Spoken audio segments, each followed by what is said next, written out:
Okay, bismillahirrahmanirrahim. Assalamualaikum warahmatullahi wabarakatuh dan selamat malam kepada semua. Bertemu kita lagi hari ini Hari ini 8 Ogos 2020 bersamaan dengan 18 Zulhijjah 1441. Selamat bersua kembali bersama saya Ahmad Syahan Fazli bin Khairi, jurulatih STEM EduSpace untuk siri ketiga kerjaya dalam STEM. Kita dapat lagi hari ini sangat beruntung untuk menyambung kembali sesi FB Live kita untuk kerjaya dalam STEM nombor 3. Bagi sesiapa yang baru menonton kami, baru like Facebook EduSpace. EduSpace ni merupakan penyedia perkhidmatan latihan kanak-kanak sampai lah anak pencen. Program kami kebanyakannya program-program yang berteraskan sains, teknologi, kejuruteraan, matematik dari sekolah sampailah ke matrikulasi. Program team building, strategic retreat dan juga program corporate. Untuk secara penuh program kami, tuan-tuan dan puan boleh ke laman web www.eduspace.com.my. So untuk pengetahuan penonton EduSpace semua, kami ada menjalankan beberapa siri FB Live.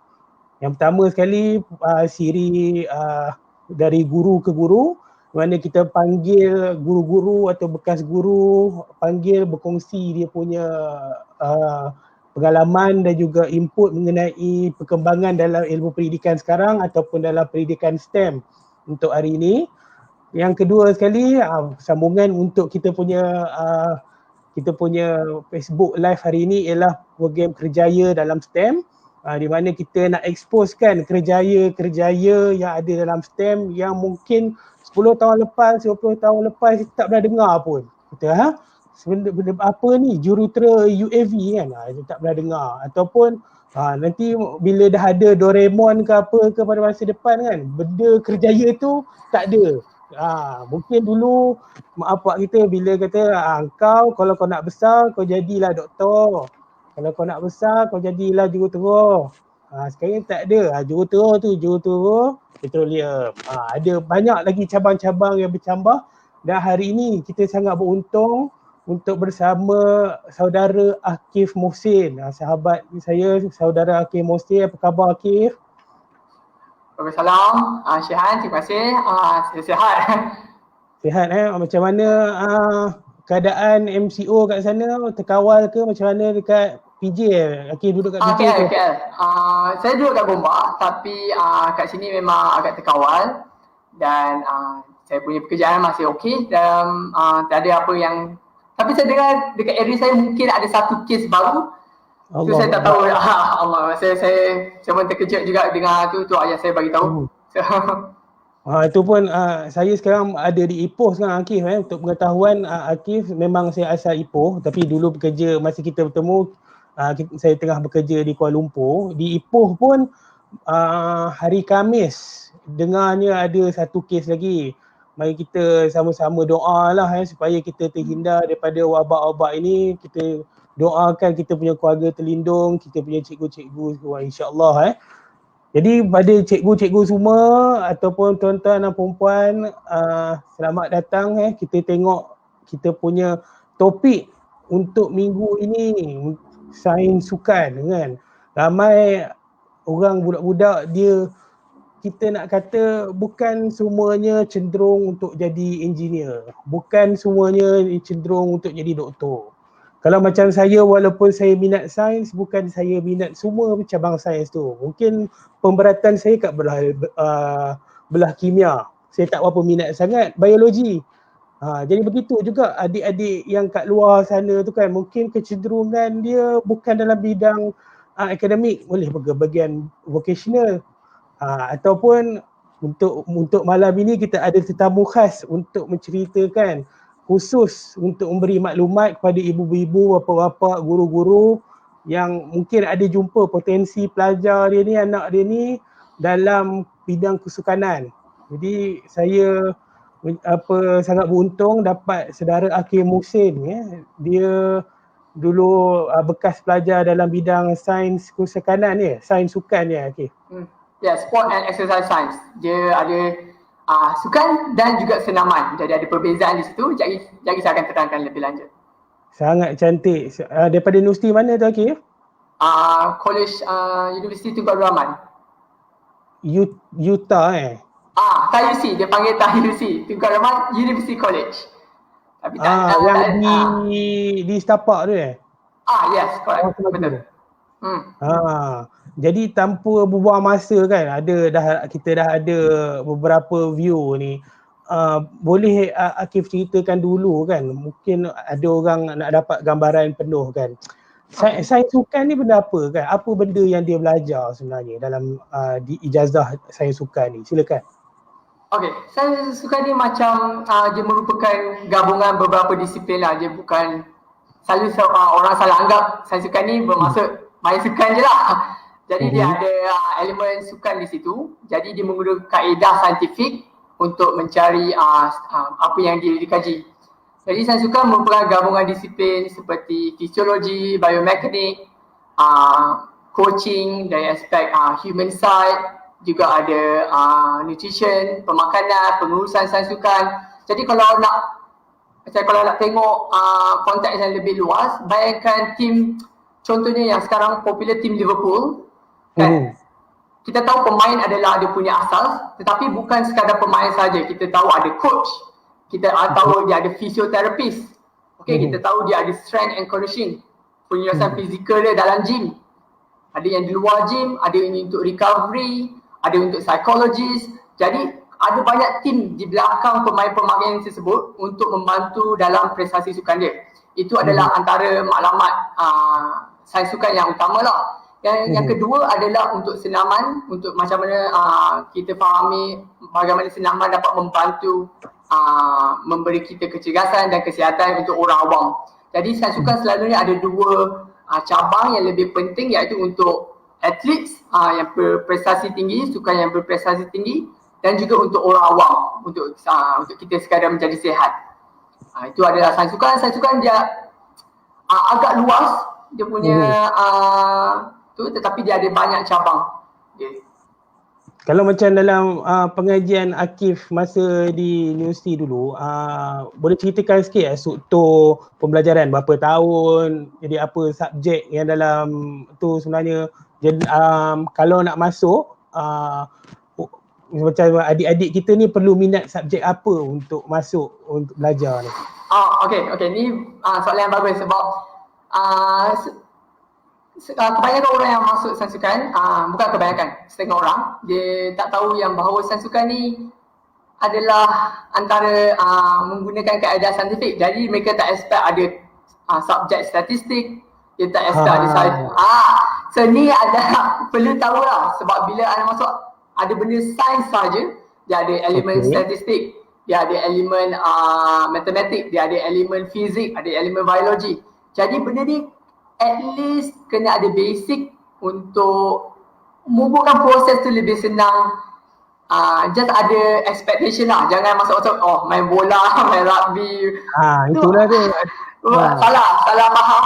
Ada kelas tu, ada kelas untuk coaching, untuk macam mana nak mengajar orang untuk mendapat macam cikgu lah, untuk ajar orang untuk menjadi pemain bola atau pemain rugby. Tapi ada juga elemen sains yang perlu kita, tu adalah fokus dia lah sains sukan. Jadi ada statistik, tu kita kena expect lah siapa yang adik-adik yang nak masuk sains sukan ambil universiti kena expect ada statistik course lah. Jadi itu salah satu benda yang kita perlu tekankan lah untuk kalau ada cikgu-cikgu atau ibu bapa dah nampak potensi anak murid tu semua, boleh bagi tahu diorang sebenarnya bila you minat sains sukan, kita kena buang fikiran kita perlu concentrate kepada berlari-lari kat petang je. Jadi kita perlu equip dengan tools-tools yang lain lah. Sebenarnya macam statistik kan, Cik Akif kata tadi, itu penting. Ada, saya tahu ramai adik-adik saya buat program kat sekolah kan, kata alah saya tak suka statistik lah bang.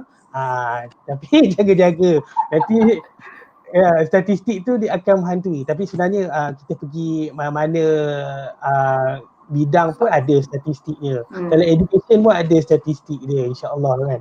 Jadi mak bapak dan cikgu-cikgu juga nak tahu kan, lepas dia belajar macam degree sains sukan ni, mungkin dia orang satu mungkin terbayang lah kan apa kejaya kau kan, apa yang kita boleh kerja selepas kita ambil degree sains sukan ni. Boleh Akif cerita sikit? Boleh.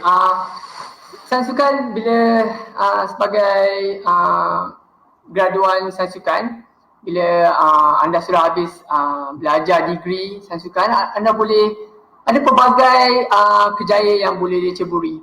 Antaranya yang paling famous adalah personal trainer ataupun coaching. Kalau nak coach dekat tim bola sekarang pun, sekarang dah ada perlukan CJ kejurulatih ataupun basic sports science course. Kalau ada degree lebih bagus.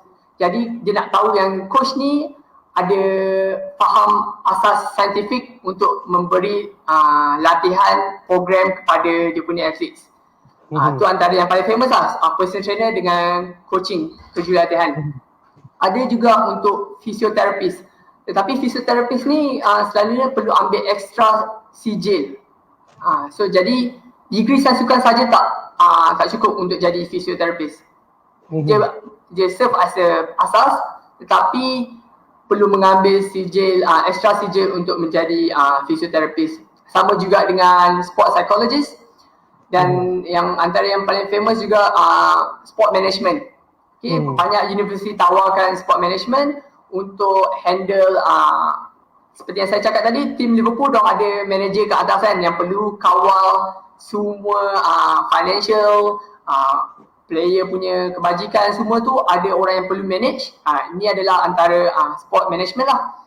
Dan cikgu untuk physical education in international school selalunya juga kebanyakan kawan-kawan saya juga ada yang buat jadi physical education di international school. Dan ahli kajian, siapa yang nak jadi researcher, ahli saintis perlu mengambil at least degree dan master dan PhD lah seperti traditional punya route. So dia punya yang paling famous lah untuk saya ringkaskan adalah personal trainer dengan coach dengan fisioterapis yang paling popular dalam kalangan graduan sains sukan.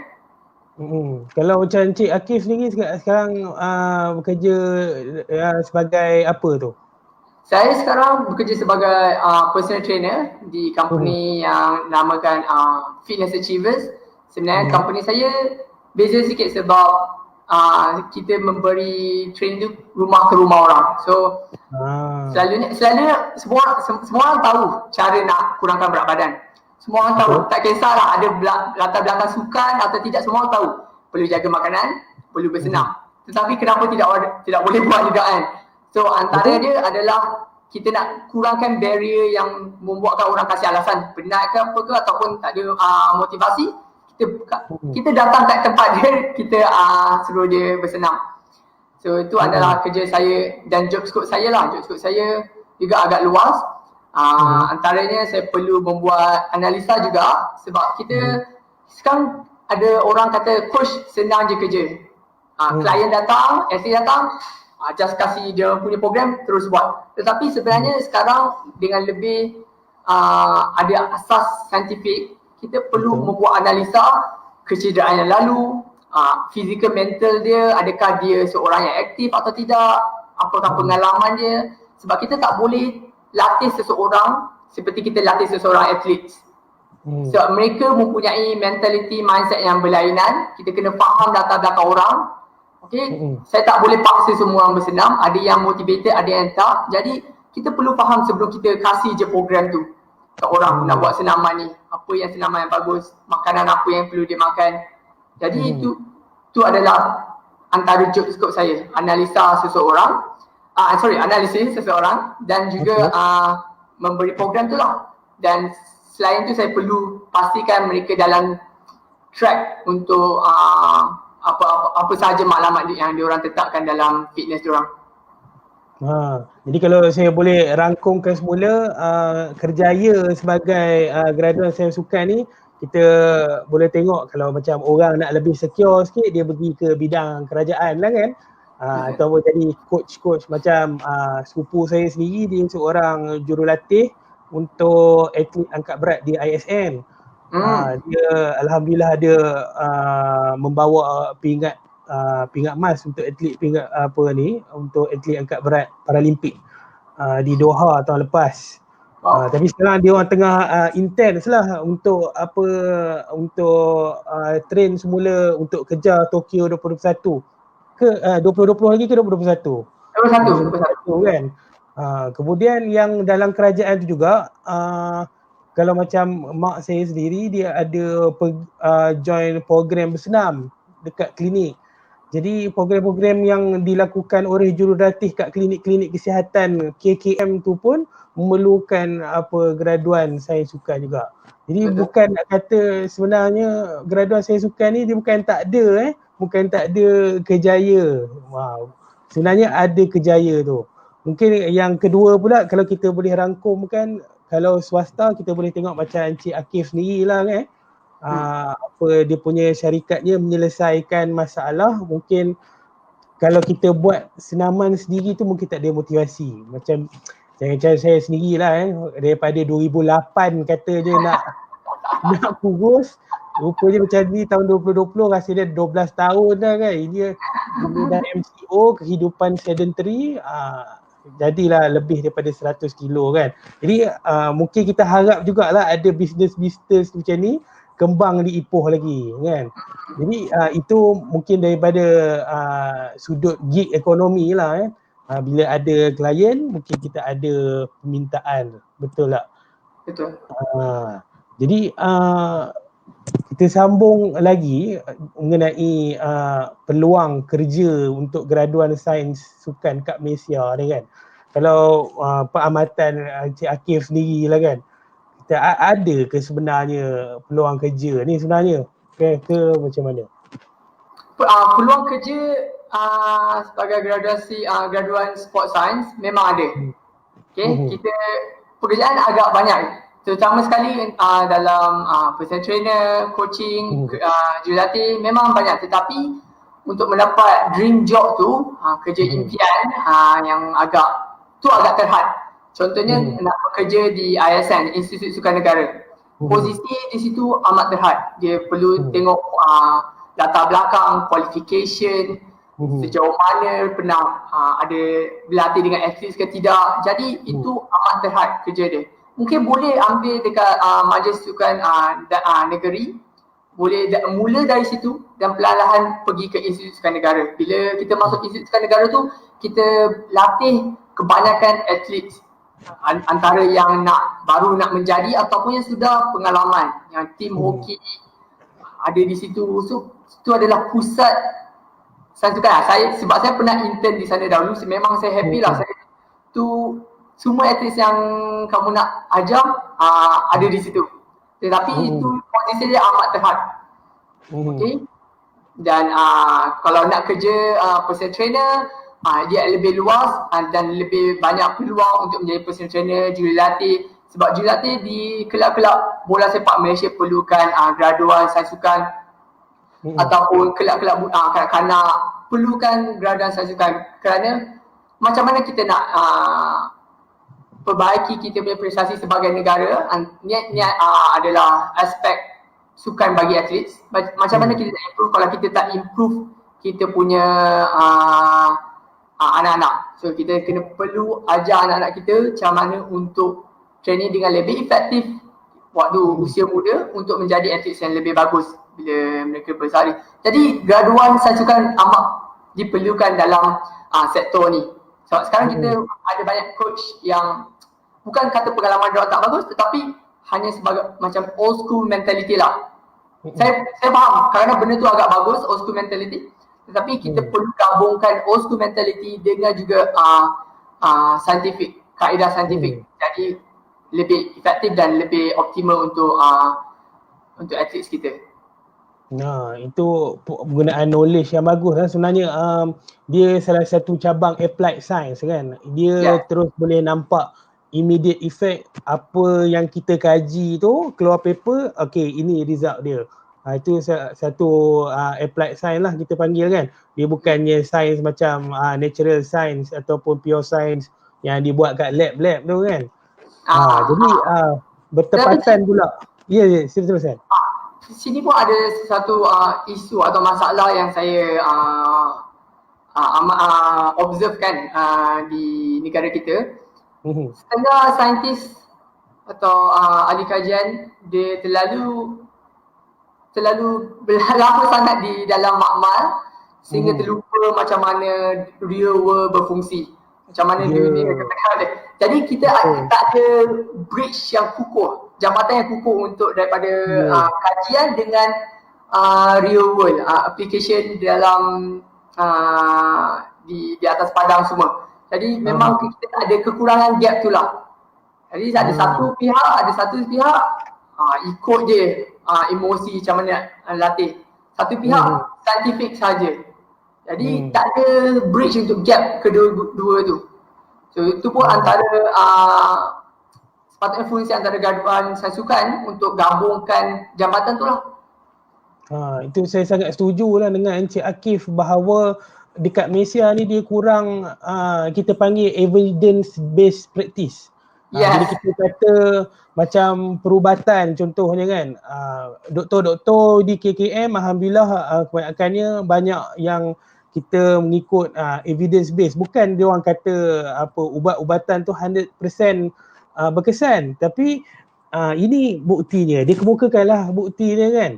Dan begitu juga orang-orang yang lain dalam bidang perubatan kan. Tapi di Malaysia ni dia masih lagi kurang kesedaran tentang evidence based practice. Tak kisahlah apa-apa praktis dalam kesihatan lah yang paling banyak kan. Sebab itu ramai orang masih percaya lagi ambil jamu dan sebagainya kan. Lebih-lebih lagi terutamanya dalam bidang yang mungkin tak ramai orang ceburi macam bidang Cik Akif kan. Mestilah banyak kita panggil benda tahyul-tahyul, myth yang berlegar tu kan. Nanti tahyul-mahyul ni salah satu soalan untuk kita part 2 ni nanti kan. Berbalik daripada soalan asal saya ni, kita punya tajuk kerjaya dalam STEM kan. STEM ni merupakan gabungan perkataan sains, teknologi, kejuruteraan, matematik kan. Jadi sebenarnya dia bukan setakat gabungan keempat-empat disiplin saja, tapi sebenarnya idea STEM ni dia membawa kepada pembelajaran merentas disiplin. Bila kalau Kementerian Pendidikan Malaysia kata STEM untuk pengetahuan Cik Akif, dia tak bermaksud kita ambil sains dengan matematik dia akan bergabung, bukan. Dia nak pembelajaran yang merentas disiplin. Maksudnya bila kita sebut merentas disiplin tu dia lebih berkait dengan real world lah, macam Cik Akif tadi. Kalau dalam sains sukan ni ada tak benda-benda yang merentas disiplin, contohnya ada gabungan fizik dengan biologi ke macam mana? Boleh Cik Akif terangkan? Boleh. Dekat Malaysia masih belum ada yang macam neurochemical, neurobiology, semua tu belum ada lagi dekat Malaysia. Macam nutrigenomics, macam gabungan nutrition dengan genetics, masih belum ada di Malaysia yang saya tahu. Selalunya yang ada di Australia dan UK, US, mereka ada yang gabungan nutrition genetics, bermaksud menggunakan genetik, mengikut genetik anda untuk alter dia punya diet tu berdasarkan awak punya genetik lah. Ataupun dia ada tu antara bidang yang agak baru, ataupun epigenetics yang bercakap tentang macam mana senaman gaya hidup kita boleh mempengaruhi anak-anak atau cucu-cucu kita. Tu antara yang subjek masih baru tapi sudah ada di luar negara. Di Malaysia kurang. Dia tak ada gabungan sukan, dia tak ada elemen sukan. Tetapi di luar negara ada. Dia ada. Kalau tentang masalah inilah ada. Tapi Malaysia masih barulah tentang perkara ini. Saya menarik bila dengar apa dia punya genetik, nutrigenetik. Nutri tu nutrien, lepas tu genetik tu ialah genetik. Adakah ia bermaksud kajian kita mengkaji kita punya genetik untuk mengetahui kita punya diet sebenarnya? Adakah itu maksudnya? Ya, betul. contohnya ada satu kajian yang menunjukkan bahawa orang yang berkulit hitam ataupun yang mempunyai descendant daripada Afrika, mungkin kebarangkalian dia untuk mendapat diabetes slightly tinggi berbanding orang yang berkulit putih.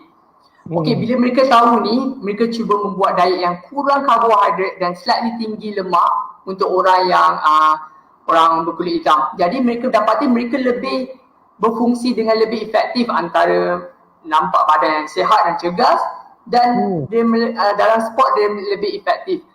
Tetapi saya cakap secara kuratif, okey, saya tak nak orang ambil salah, orang yang kulit hitam kena ambil kurang karbohidrat, tinggi lemak, bukan. Secara kuratif apa itulah kajian yang tersebut lah.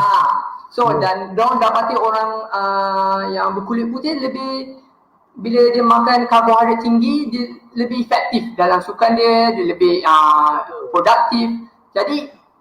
Jadi masih baru. Kita tak tahu macam mana pemakanan orang rakyat Malaysia ataupun sebagai orang Asia, macam mana itu boleh affect kita punya performa dalam sukan atau dalam kerjaya kita untuk menjadi lebih produktif.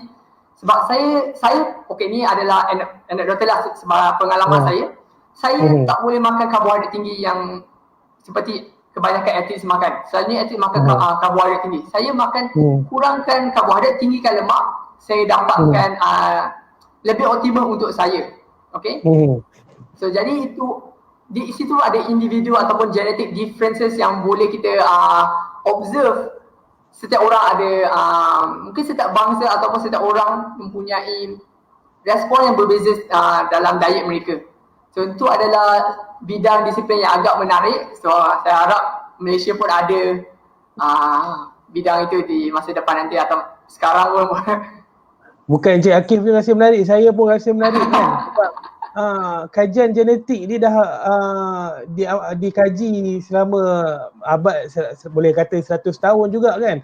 Tapi betapa kerdilnya kita sebagai manusia, kita tak dapat lagi memahami secara penuh manusia ni punya potensi kan. Sampai kan untuk prestasi sukan pun kita boleh kaji diet orang Asia sebenarnya prestasi dia begini, gaya orang di Afrika begini kan. Ini satu benda yang menarik dan insya-Allah saya akan baca lebih lanjut lagi lah. Mungkin insya-Allah kalau ada cikgu-cikgu boleh ambil contoh neurogenetik ni untuk diceritakan kepada anak murid nanti di sekolah nanti kan.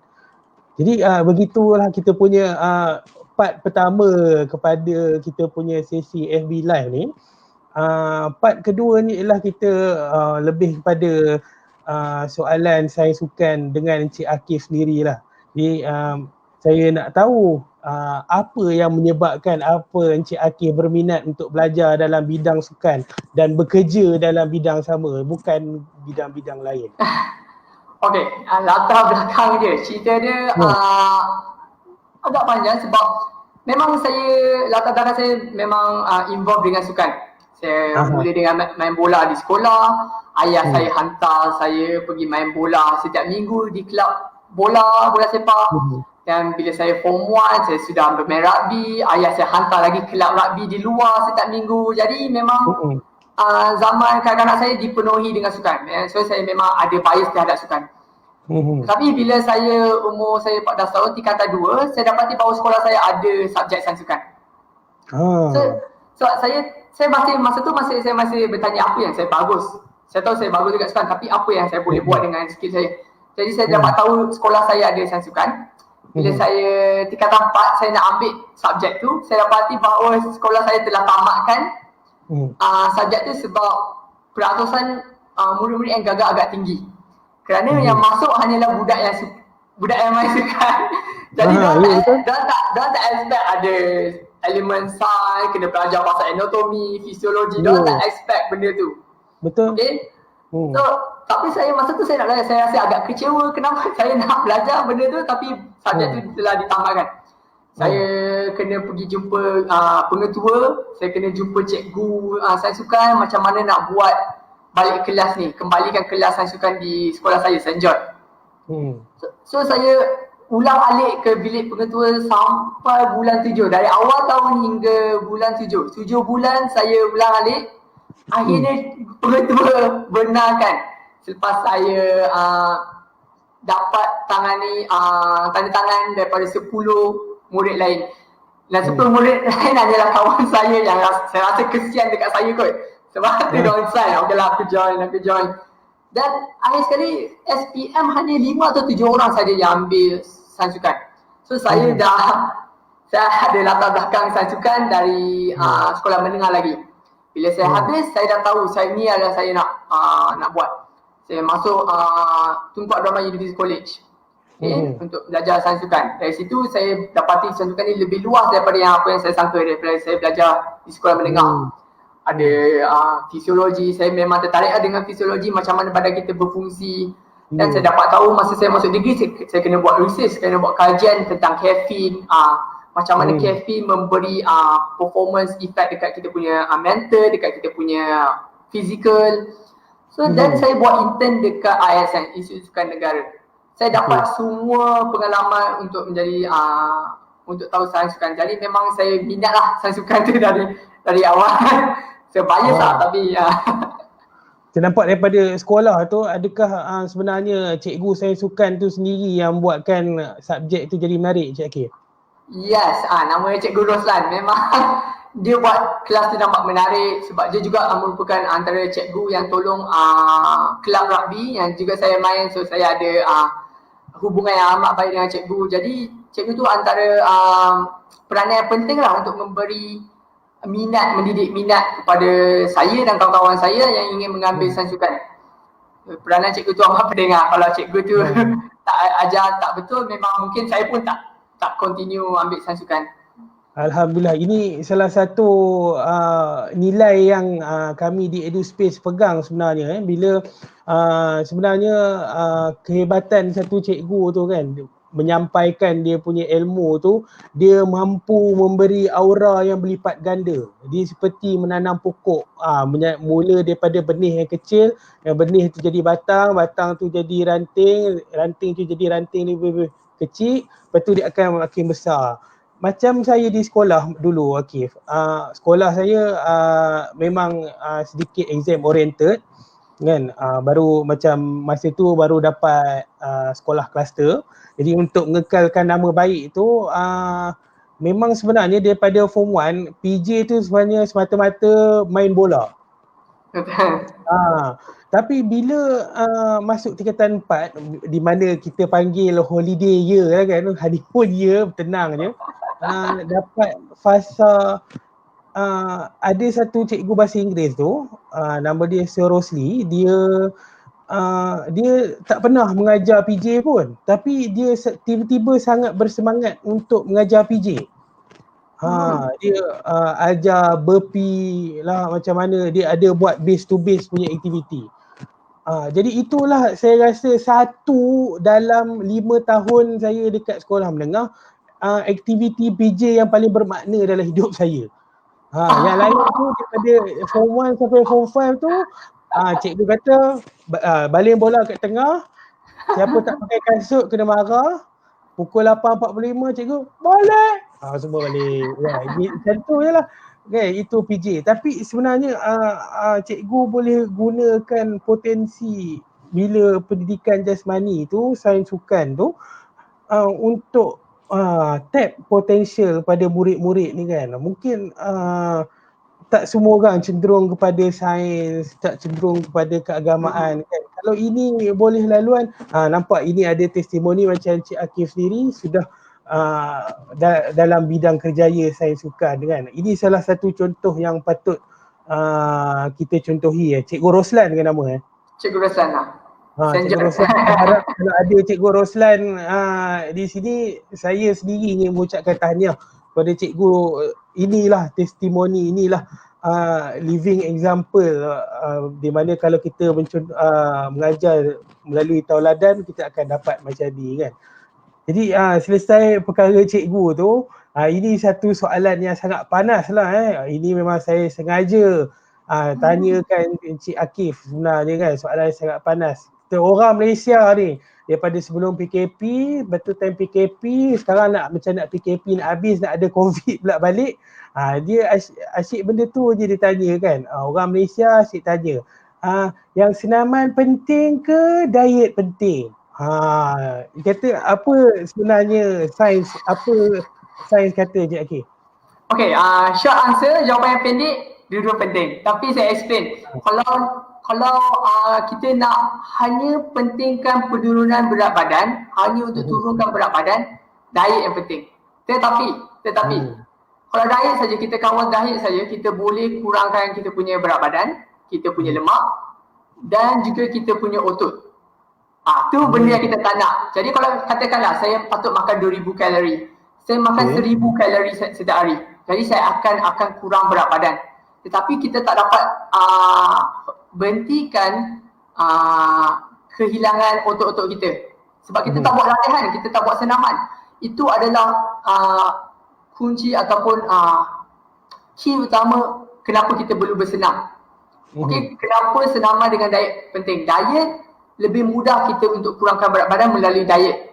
Senaman amat penting dari segi aspek kecergasan ataupun dari aspek maintainkan kita punya otot, tulang tak rapuh. Kalau kita hanya diet saja, tulang kita boleh rapuh. Jadi bila kita dah tua, bila kita jatuh, senang patah. Jadi ataupun kita ada mengalami masalah lain, kita tak rasa produktif, kita tak rasa cergas. Sebab bila rasa boleh rasa murung kalau kita tak bersenam. Jadi pentingnya bersenam dan juga berdiet. Berdiet maksud saya bukanlah nak macam bodybuilder tu. Just jaga makanan asalkan kita dapat cukup sayur, dapat cukup buah-buahan, sedikit lemak, protein dan sedikit karbohidrat. Kita ada macam KKM ada keluarkan suku-suku separuh. Saya rasa itu adalah panduan yang bagus untuk rakyat Malaysia guna. Sebab dulu dia ada buat piramid tu kan. Piramid tu agak kompleks. Saya sendiri baca pun saya macam pelik kalau tengok. 8 sajian karbohidrat, 8 hingga nasi ke apa kan. So jadi banyak orang tak faham dan tak nak ikutlah piramid. Sekarang dia dah buat lebih senang, iaitu suku-suku separuh. Suku kita makan nasi, karbohidrat, suku makan protein dan selebihnya sayur-sayuran. So lebih mudah untuk orang awam untuk dapati gaya hidup yang lebih sihat. Jadi maaf saya lari. Dua penting, senaman dan juga berdiet. Jadi kalau kita kata definisi diet tu Encik Akif, maksudnya apa yang orang katakan kalori defisit tu lah sebenarnya diet tu kan. Sebenarnya apa kita setiap lelaki dan wanita dia ada keperluan kalori daripada setiap hari. Jadi kita cuba ambil kalori kurang daripada recommended kalori gitu. Itu maksudnya diet tu. Dalam konteks penurunan berat badan, kalau pendengar yang sudah badan dalam normal tak perlu makan kalori defisit, perlu makan kalori maintenance untuk kekalkan berat badan. Ini antara salah satu masalah yang untuk semua manusia sebab untuk kekalkan lebih susah daripada untuk naikkan dan kurangkan. Sekurang-kurangnya kita kurangkan, kita bergerak ke depan lah. Kita tahu setiap minggu kita kurang. Kalau kita nak tambah berat badan, kita tahu setiap minggu kita naik atas. Kita macam bergerak ke depan. Kalau kita maintain, dia macam konsep yang agak abstrak. Kita tak bergerak, kita terapung. So maintenance lebih susah. Tetapi ia perlu dibelajar dan perlu dipraktiskan bila kita dah capai body weight yang kita sukalah, yang kita target. Jadi itu dia bukan sahaja soalan daripada rakyat Malaysia, dia sebenarnya soalan yang terbit daripada hati saya. Harapan untuk menurunkan berat badan. Tapi bila Cik Akif cerita mengenai kepentingan bersenam ni kan, saya sendiri merasai dia punya efek sebenarnya. Saya gaya kehidupan yang saya mengaku je lah, gaya hidup yang sedentary, duduk tenang je macam maharaja. Tapi bila lama masa MCO tu, pergerakan jadi kurang. Jadi sebenarnya kita jadi stres sebenarnya. Stres tu maksudnya kita tak tentu hala tau, tak ada tujuan. Kita tak tahu bangun betul bercakap kurang kan. Dan apa yang tanda stres yang muncul pada diri saya masa start MCO ni, saya perasan saya mula tea-griefing, menggerit gigi. Jadi saya pergi ke dentist lepas rasa sebulan rasa ngilu. Saya punya gigi kat bawah ni, saya pergi kat dentist. Dia kata, cik punya gigi ni sebenarnya dah haus. Kata macam mana boleh haus? Sebenarnya cik ni teeth griefing, masa tidur. Tak perasan. Cik stres. Stres tu, stres pasal kehilangan kerja mungkin tak. Tapi stres disebabkan kurangnya senaman. Itu satu perkara yang penting. Maknanya perkara ni dia bukan ingatan untuk penonton-penonton kat luar saja, dia pengingatan untuk diri saya juga kan. Jadi sambungan daripada soalan kita mengenai mitos penurunan badan ni, soalan yang menyusul ialah untuk memecah gaya kehidupan rakyat Malaysia yang kurang aktif. Apa jenis senaman yang itu Akif boleh cadangkan kepada kita untuk mengekalkan sihat kan? Mungkin dia orang nak buat tu takat goyang-goyang perut dia betul dah macam tu kan. Apa senaman yang minimum sebenarnya? Senaman yang minimum, bagi saya senaman yang macam yang terbaik untuk setiap individu adalah senaman yang dia minat. Okay, saya akan bias lah. Saya akan bias. Saya personal trainer, saya suka pergi gym. Saya memang bias kepada gym. Tetapi setengah orang saya dapati memang dia tak suka gym. Dia suka menari, zumba ataupun buat senaman lain. Okay, buat benda tu. Buat benda tu. Yang paling penting kau buat dengan konsisten. Kalau saya paksa Syihan pergi gym walaupun Syihan tak suka. Okay, saya paksa mungkin 3-6 bulan Syihan dah berhenti. Syihan tak dapat kekalkan dalam jangka yang masa yang panjang. Sebab senaman gaya hidup yang sihat dia bukan short term fix, dia long term. Jadi saya selalu sarankan senaman yang paling senang, paling mudah dilakukan dan paling seronok, yang beri keseronokan. Seronok selalunya bila kita tahu apa yang kita buat. Okay? So kalau pergi gym, orang ni mungkin orang akan kutuk saya lah. Sebagai personal trainer selalu kami akan ajar gym, equipment, mesin ataupun dengan yang barbell, dumbbell yang free weights tu, dengan body weight movements kita akan semua ajar. Tetapi kalau korang tak ada coach untuk ajar, start yang paling senang. Pergi gym, buat mesin. Buat yang paling senang asalkan dapat rutin dan habit tu. Dapatkan jadi tu konsisten. Jangan fikirkan pasal optimal. Fikirkan pasal konsistensi. Pergi 5 gym 10 minit, balik pun cukup. Asalkan dapat buat 3-4 kali seminggu, eventually benda tu rasa senang. Automatik badan sendiri kata, aku dah pergi gym, takkan 10 minit 15 minit lah. Tu psikologi trick lah. Macam-macam lah dah pergi dah drive gym, takkanlah buat sekejap je. Buatlah betul-betul. So selalunya orang banyak fikir pasal optimal. Macam mana exercise terbaik. Selalunya exercise terbaik susah nak buat. Susah nak buat. So lebih tak payah fikir pasal optimal. Fikir pasal konsistensi itu. Dapatkan habit dulu. Baru fikir pasal optimal. Bila dah konsisten, barulah fikir yang lebih susah. Kalau tu nasihat saya kepada orang yang baru nak bermula bersenam. Pilih senaman yang kamu suka dan buat secara konsisten. Lebih bagus. Sebenarnya ni antara masalah kajian dengan real world application. Sebab kajian kata senaman ni bagus, jogging bagus kerana dapat bakar banyak kalori. Tapi kalau orang tak suka dia jogging, dia tak akan buat. So walaupun ada program yang mengikut scientific punya prinsip, tetapi kalau awak tak suka, program tu tak bermakna, tak bagus langsung. Lebih baik buat yang suboptimal program yang memberi kepuasan kepada diri sendiri supaya dapat buat jangka masa yang panjang. Itu sangat betul lah sebab saya memang ramai kawan-kawan yang concern. Lebih lagi kepada kawan di Ipoh ni, ada seorang dia memang gym buff lah. Dia memang ajak kan, Syan jom lah kita pergi kan. Dia memang ajak. Satu sebab memang motivasi rakan tu sangat penting lah. Jadi time tu memang semangat lah. Tapi semangat dia 3 minggu je. Tapi tak apalah kan. Dia ajak buat pelan-pelan dulu kan. Memang tengok macam senaman apa ni kan. Dia senaman yang stretch leg dekat dinding tu semua kan. Biar macam awal-awal memang betul macam Encik Kaki kata memang nampak kelakar. Tapi sebenarnya dia membina habit tu sebenarnya yang lebih kuat yang bagi kita konsisten. Bila tu lepas ada konsisten tu barulah kita bina semua benda-benda tu kan. Itu satu dia pula kata kau cubalah buat Tabata lah apa kan. Bila tengok Tabata tu sendiri tengok loading dia saat pun letih ni kan. Dia high intensity kan, tak larat.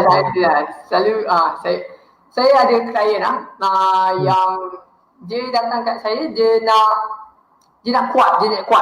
So kita tahu dalam mengikut saintifik kalau nak kerja kuat kenalah angkat yang berat. Tetapi dia kata kat saya dia tak nak angkat berat.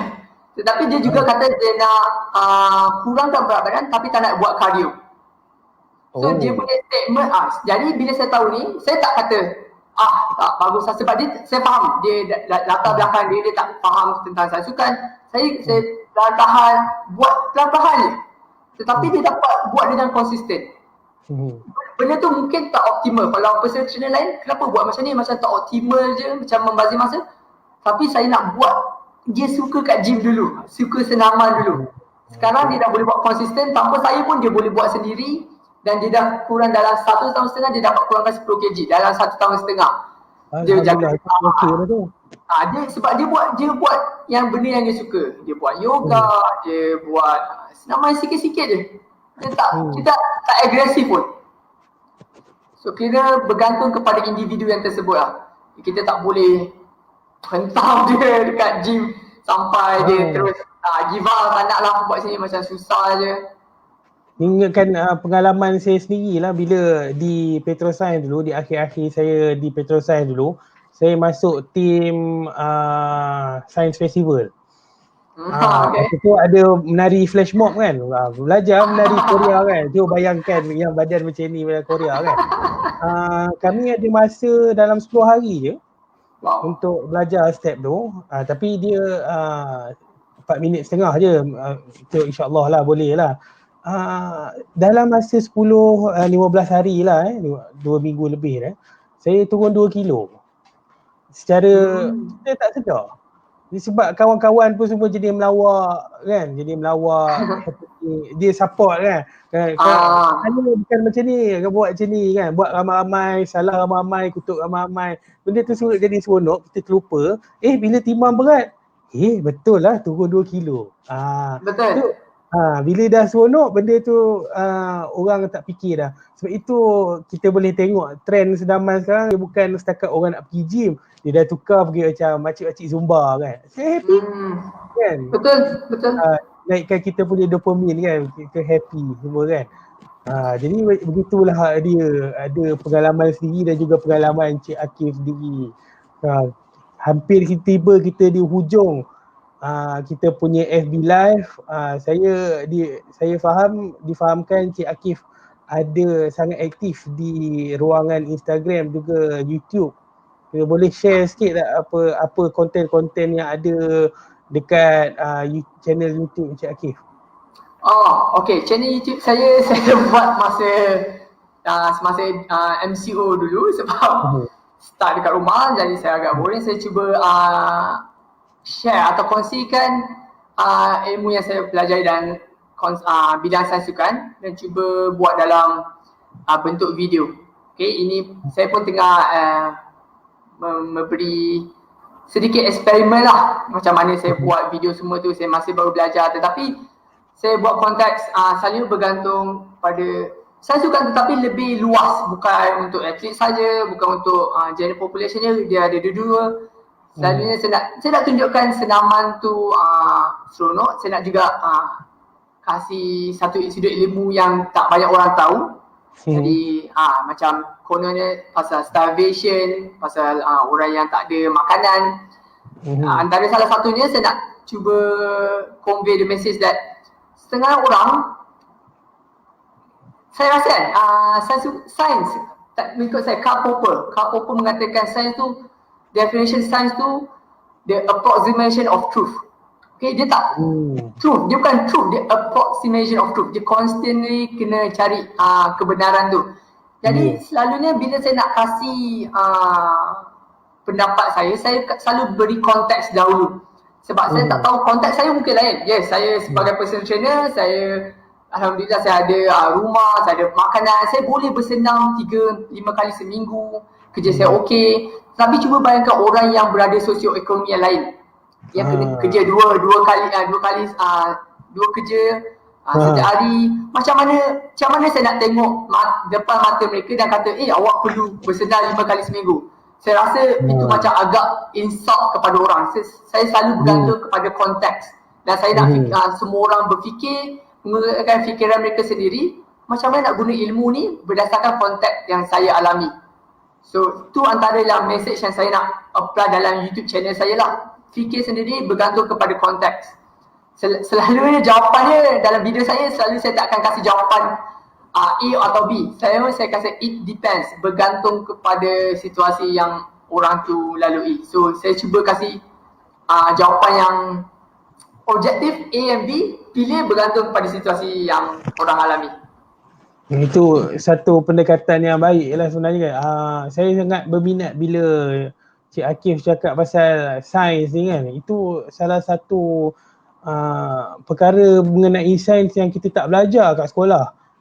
Sains ni adalah satu disiplin yang sentiasa berubah-ubah, evolving disiplin, dan juga dia bukannya absolute truth, tapi sebenarnya ialah kefahaman kita pada ketika itu. Estimation of the truth kan. Jadi setakat ini orang kata alam semesta ni begini. Esok ataupun 10 tahun lagi mungkin berubah. Jadi kita akan sentiasa belajar. Dan kita yang saintis ni pula sebenarnya dia bukanlah menganggap sains tu ialah kiblat, bukan. Tapi ini yang kita ada kan. Itu je lah kan, dia tak ada lebih. Itu mungkin salah satu sifat sains yang kita mungkin tidak ajar di sekolah kan, tapi disedari dari peringkat-peringkat di luar sana. Jadi saya nak promote juga Cik Akif, kalau tuan-tuan dan perempuan berminat untuk menonton channel YouTube Cik Akif, boleh ni. Boleh cari YouTube channel Akif Mohsin dan tengok video-videonya dia punya kualiti dia pun video yang sangat hebat, kontennya pun sangat hebat. Boleh tengok sendiri kan pelbagai topik ni. Sekarang dah ada berapa video Akif? Nama 7 lah. Saya ada lagi satu video tapi saya belum habis edit pula. Tak apa, boleh pelan-pelan kan. Biasalah bila mula-mula nak buat kan. Tapi mungkin kalau kita buat dalam format FB Live ni mungkin lebih cepat kita nak buat kan. Kita dapat ni. Cuma sudah tentu kalau kita buat dalam YouTube ni dia punya nilai estetik tu lebih tinggi dan consideration tentang orang yang menonton tu pun sama kan. Ini wawancara ni walaupun sejam, saya tak rasa ramai orang tengok full sejam tu kan. Jadi begitulah natijah untuk orang-orang yang menonton media di media sosial ni. Jadi kita pun menghampiri hujung. Saya sekali lagi mengucapkan terima kasih kepada Cik Akif. Terima kasih banyak-banyak untuk berkongsi mengenai sains sukan pada awalnya dan menceritakan macam mana kita nak mengekalkan kesihatan. Terima kasih. Harapnya dapat manfaat kepada cikgu-cikgu, mak bapak semua.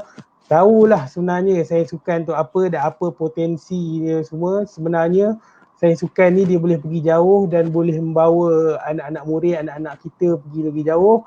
Dan keduanya, pesanan kepada yang kehidupan sedentary, duduk tenang kat rumah ni, ingat-ingatlah kesihatan dan badan ni hanyalah pinjaman Allah SWT. Sudah digisik, kita cuba berdaya upaya supaya kita tidak disoal di akhirat esok kan, tidak menjaga kurniaannya kan. Harap dapat manfaat semua. Dia harap usaha-usaha kecil ni Akif, kita bagi maklumat ni dapat manfaatnya pada dituai pada hari esok insya-Allah. Okay, terima kasih Syahan kerana menjemput saya ke atas platform ni, dan saya harap pendengar-pendengar Syahan mendapat sedikit. Kalau ada salah silap, saya minta maaf, dan saya harap sesiapa yang nak tanya soalan boleh mesej saya dekat Facebook atau mana-mana saja. Oh, sebut satu soalan, ya Allah. Kita ada menerima satu soalan daripada Facebook, daripada salah seorang kita punya panelis guru ke guru sebelum ni. Saya paparkan di ni. Tuan Haji Khairi bin Jalun bertanya, perlukah seseorang pelajar yang berminat untuk mengikuti program sains sukan itu berasal dari seorang atlet sekolah atau pemain sekolah?